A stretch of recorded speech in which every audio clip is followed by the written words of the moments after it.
موقع پر اس کو مناسبت ہے کہ یہاں بیان کیا جائے کہ جو اعمال ہیں یہ ایمان کا جزو نہیں ہے. ایمان اور چیز ہے، اعمال اور چیز ہیں. ایمان اعمال کا تقاضا کرتا ہے، جبکہ اعمال ایمان کے بغیر کسی کام کے نہیں. تو پہلی چیز کہ اعمال ایمان کا جزو نہیں. دیکھیے قرآن مجید میں متعدد مقامات پر اللہ تعالی نے ایمان کا ذکر کیا ہے اور اس کے بعد اعمال صالحہ کا ذکر کیا ہے. یہ اس چیز کی دلیل ہے کہ ایمان صرف تصدیق کرنے کا نام ہے، ان پر عمل کرنا یہ اعمال صالحہ کہلاتا ہے. اور یہ مسئلہ قرآن مجید فرقان حمید پارہ نمبر 26 سورہ حجرات آیت نمبر 9 سے بھی ثابت ہوتا ہے. اللہ تعالیٰ نے فرمایا وَإِن طَائِفَتَانِ مِنَ الْمُؤْمِنِينَ فَاصْلِحُوا بَيْنَهُمَا، کہ اگر مسلمانوں کی دو جماعتیں آپس میں قتال کرنے لگ پڑے تو ان کی صلح کراؤ. یہاں قتال برا کام ہے، گناہ ہے، تو یہاں برا کام کرنے والے کو مومنین کہا گیا. فرمایا گیا ہے مسلمانوں میں سے دو جماعت، دونوں کو مسلم کہا گیا. تو اس آیت مقدسہ سے ثابت ہوا کہ ایمان تصدیقات کا نام ہے، لیکن یاد رکھیں کہ ایمان کے بغیر اعمال صالحہ ان کی کوئی اہمیت نہیں. شیطان نے کتنی عبادت کی، کتنے اعمال صالحہ کیے، ان گنت سال اس کی عبادت ہے، لیکن جب ایمان نہ رہا تو اعمال کسی کام نہ آئے. اس لیے سب سے قیمتی دولت جو اس دنیا میں ہے وہ ایمان ہے. اس لیے اس ایمان کا خیال رکھنا چاہیے. یہی وہ دولت ہے جو اگلے جہاں میں بھی ہمارے کام آنی ہے. یہی وہ دولت ہے جو ہم نے اپنے ساتھ لے کر جانی. تو اس لیے اس کی حفاظت اور اس کی اہمیت کو ملحوظ خاطر رکھنا چاہیے. ایمان اور اعمال کی مثال یوں دوں گا کہ ایمان گویا جسم ہے، اعمال زیور ہیں. جسم کی خوبصورتی زیور سے ہوتی ہے، ایمان کی تکمیل اور ایمان کا نور اعمال سے بڑھتا ہے.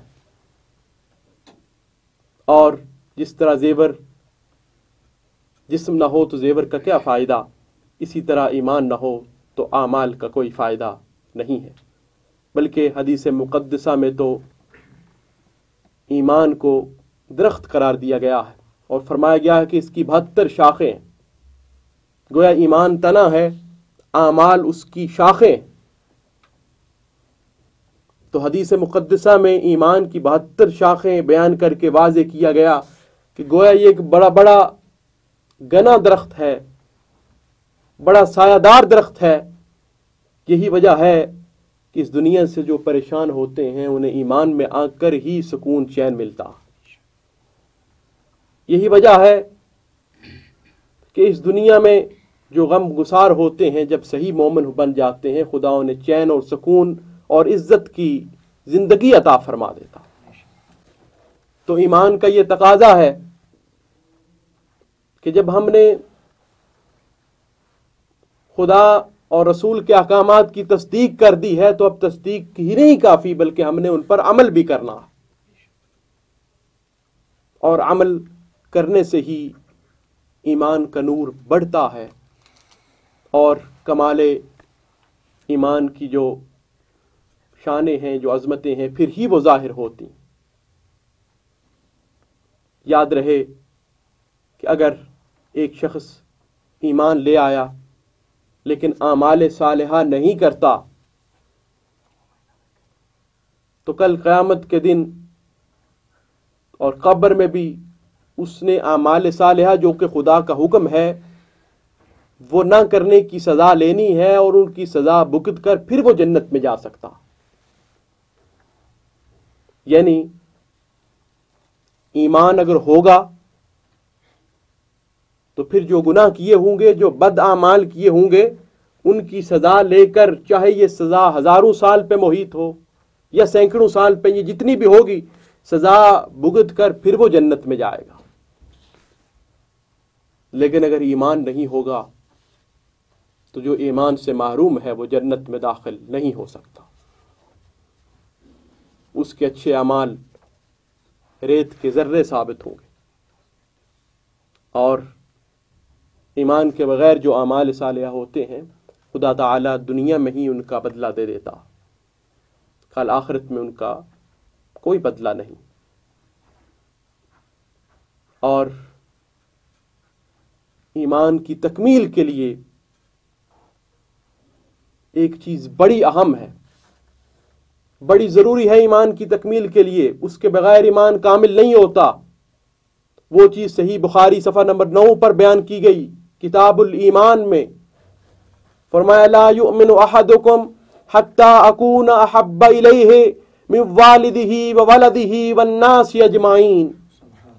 فرمایا کہ تم میں سے اس وقت تک کوئی کامل مومن نہیں ہو سکتا، تم میں سے اس وقت تک کوئی ایمان کی تکمیل نہیں پا سکتا جب تک کائنات کی تمام چیزوں سے زیادہ محمد مصطفیٰ صلی اللہ علیہ وسلم سے محبت نہ کر بیٹھے. محبت رسول سب سے ضروری ہے. یہ چیز صحیح بخاری میں صفحہ نمبر 9 پر درج کی گئی ہے. کتاب الایمان ہے، صفحہ نمبر 9 ہے، اور جو ایچ ایم سعید کمپنی کی طبع ہے اس کا صفحہ نمبر 7 ہے. اس پہ یہ حدیث مبارک امام بخاری نے 2 روایتوں سے نقل کی ہے، اور اسی مضمون کی ایک اور حدیث بھی ایک اور روایت سے درج کی ہے. چنانچہ وہ یعقوب بن ابراہیم سے روایت کرتے ہیں، وہ کہتے ہیں کہ ہمیں بتایا ابن علیہ نے. وہ روایت کرتے ہیں عبدالعزیز بن صہیب سے، وہ انس بن مالک رضی اللہ تعالیٰ عنہ سے روایت کرتے ہیں. یہ ایک روایت. اور دوسری روایت امام بخاری نے نقل کی آدم بن ابی ایاز سے، وہ کہتے ہیں کہ ہمیں بتایا شعبہ نے، وہ کہتے ہیں ہمیں بتایا قتادہ نے، وہ انس بن مالک سے روایت کرتے ہیں. علاوہ ازیں اور بھی کتب میں اس حدیث کی روایات موجود ہیں. اس میں فرمایا گیا ہے کہ جب تک ایمان میں محبت رسول نہ ہوگی اس وقت تک وہ کامل ایمان نہیں ہو سکتا. اور اس حدیث کو امام بخاری نے اس عنوان کے تحت درج کیا کہ حب الرسول من الایمان، کہ محبت رسول ایمان سے ہے. اور صحیح مسلم نے اس کے اوپر عنوان باندھا، وہ لکھتے ہیں وجوب محبت رسول اللہ، کہ رسول اللہ صلی اللہ علیہ وسلم کی محبت واجب ہے. جبکہ امام نسائی نے علامت الایمان، یعنی جہاں انہوں نے ایمان کی علامتیں نقل کی ہیں وہاں انہوں نے اس حدیث مبارک کو نقل کیا. تو بیان کرتا چلوں کہ محبت رسول ایمان کے لیے ضروری ہے. جس طرح وضو نماز کے لیے شرط ہے، اسی طرح محبت رسول بھی لازم ہے.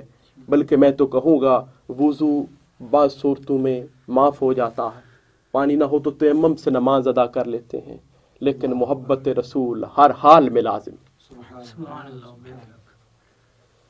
محبت رسول کے یہ تقاضے ہیں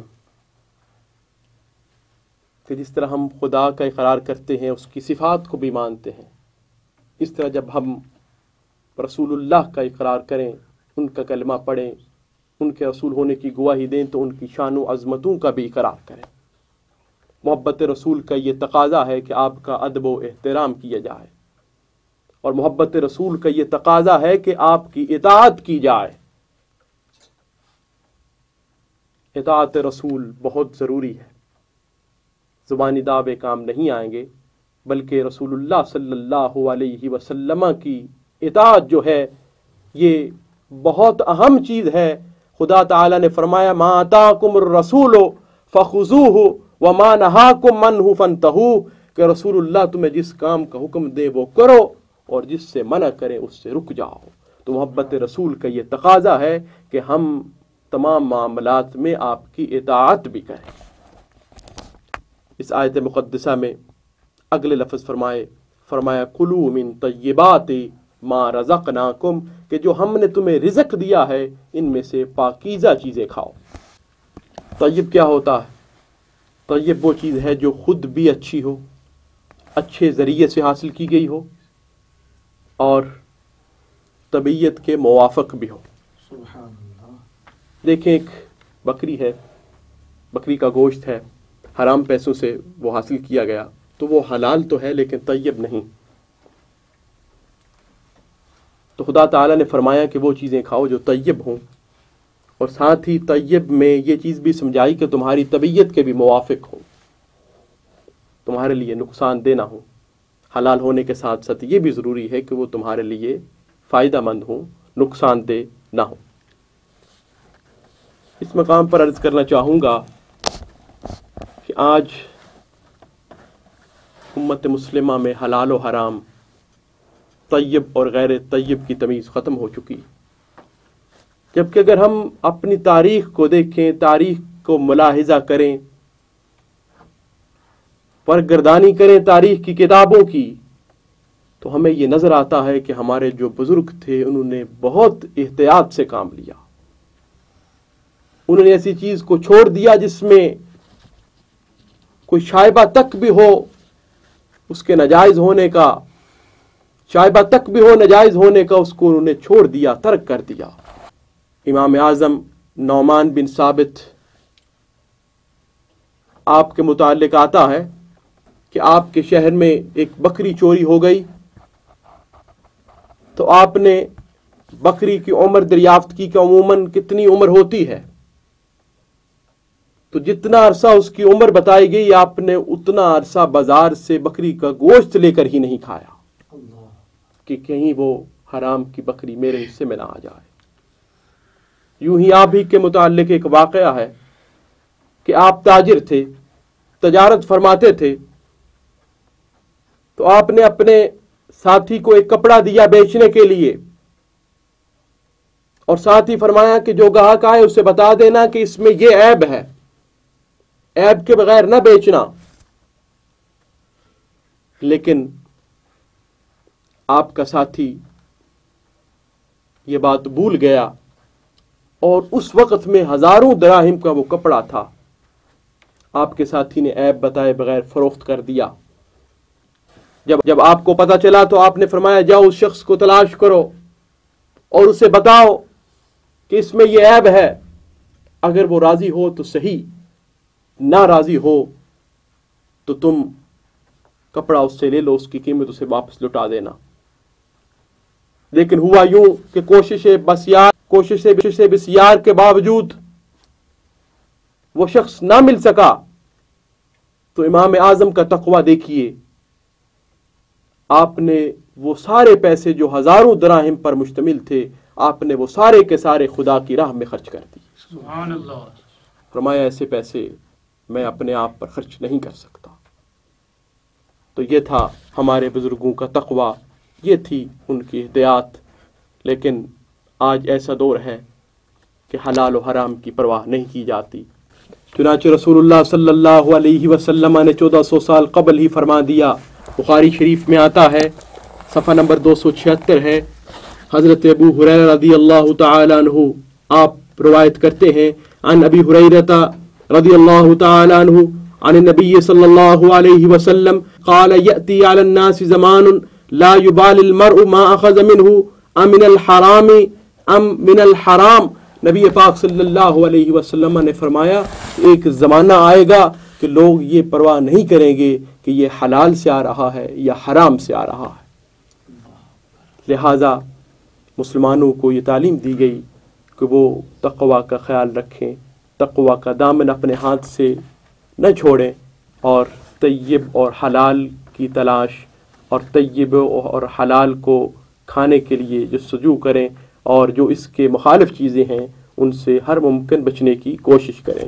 تو یہاں میں یہ بات بھی سمجھانا چاہوں گا کہ جس طرح آپ لوگ اگر کہیں مجلس میں آپ کا کپڑا گندا ہو تو آپ کی عزت نہیں رہتی، آپ کا وقار